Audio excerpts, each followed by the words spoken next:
All right, Ian. We're big fans of graded games, but honestly, our coverage of WATA has been positive. They've been doing things the right way in terms of transparency about who's grading these games.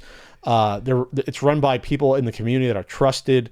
The cases are better than the VGA, Video Game Authority cases, from what I've seen. Yep. And it just seems like a nice. It's good to have competition because you get better things. Yeah, I still feel weird about grading video games, but I still feel like, at least as far as the options go, that WATA is the one doing it, at least the way that I feel like, at least if you're gonna be grading games, have people behind it who are passionate about it. And WATA is teaming up with Heritage Auctions to start getting these games out onto an auction market, into other collectors' hands, perhaps to open up the world of this sort of collecting to people who might not. People who have money that didn't know this was a thing before. Exactly. To people, because that's what happened with comic books. Yep. That's what happened with baseball cards and other things where, okay, I have money to burn and I want to buy something. I'm a millionaire. I have tons of money. What's out there? So I'll try to remain objective on this and how I feel about, that lots of things can happen with that. However, I do feel like that being with Heritage Auctions and WATA, showing what I've seen before, reading what I've read before, and talking with them how I have before, I do feel like the Heritage Auctions team up with WATA does help legitimize WATA a bit more. Does it legitimize retro game collecting in general, or does it even need that association? I don't know that it needs the association, but I do think it does. I think there's something to be said about having a grading company that is, I guess, taken seriously enough to be... I don't know a ton, but Heritage Auctions, if I'm not mistaken, is considered generally fairly decent. They are. Well, they're always at Comic-Con, right? Yes. They are considered, I guess, for this sort of stuff, very reputable. Reputable. That's so. I feel like it's good for WATA because it's a reputable auction. It's a reputable auction agency working with them, and it's good for Heritage because they don't really have any sort of there's no risk representation. There's no risk to them getting involved with this, right? And I guess to see what the market bears out. If there's a guy buying Golden Age comics who sees a graded game, maybe he says, okay, I'll spend more money on this because other people are. I mean, the press release even says, what's the advantage? Sellers get exposure to the massive bidding pool, over 1 million registered bidders. I'm a registered bidder on Heritage Auctions. Back before I bought my condo, I was looking for Amazing Fantasy 15. I should have bought it. But, I've been on there. I've bid on stuff. And collectors, 1 million registered bidders and collectors that dwarfs eBay. Each week, Heritage comic book auctions realize nearly 400,000, and the signature auctions that occur every 3 months regularly surpass 8 million. While our community here is wonderful tight-knit group of collectors, there are many more collectors out there who use Heritage but aren't on Nintendo Age, as well as collectors who have been interested in video games but never found an opportunity to jump in head first. Now's their chance. So they're doing a campaign to get people to consign. Obviously, they need that, people to jump in and get going with that. So the good news is that, objectively, you have a lot more buyers potentially. Sellers can make more money. The bad news is that you could get into this weird inflection point where all of a sudden then you have everyone buying every sealed game because they see how well it does in Heritage Auctions. Exactly. And to flip them. Right. And that, of course, is the...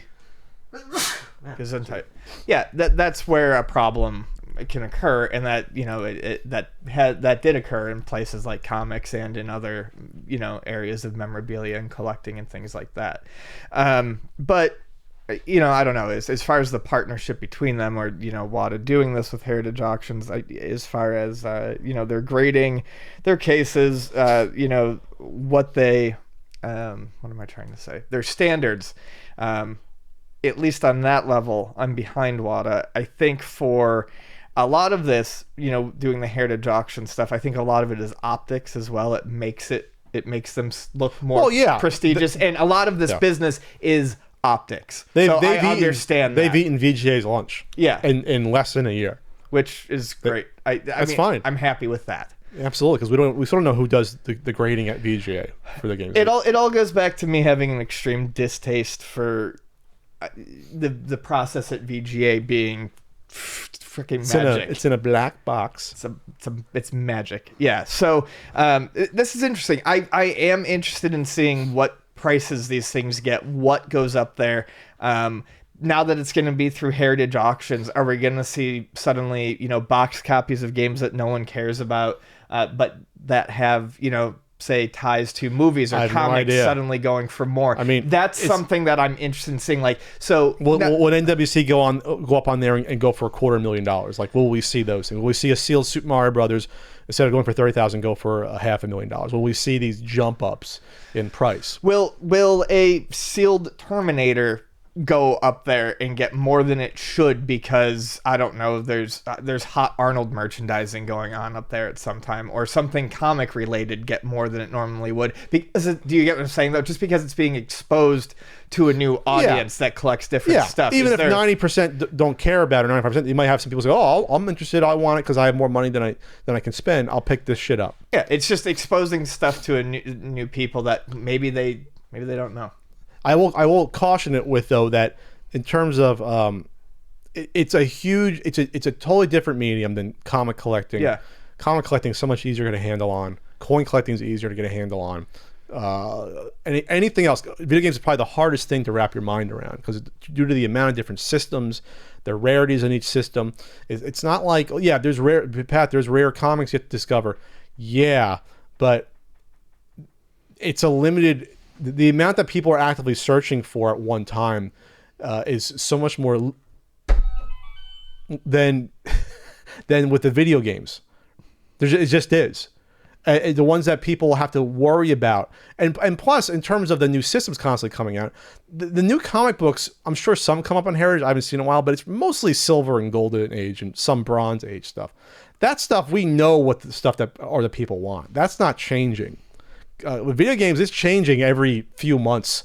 Another rare game or some weird variant that comes out, or people pump up, oh, there's this Super Nintendo game we didn't realize was, Hagani used to be cheap, until someone said, well, it was a rental only, so now the value was up 100 times. It's a different market. So I guess we'll see how many people latch onto that. I just know that at Comic-Con, there were graded games at Comic-Con. I think I told you this a couple of years ago.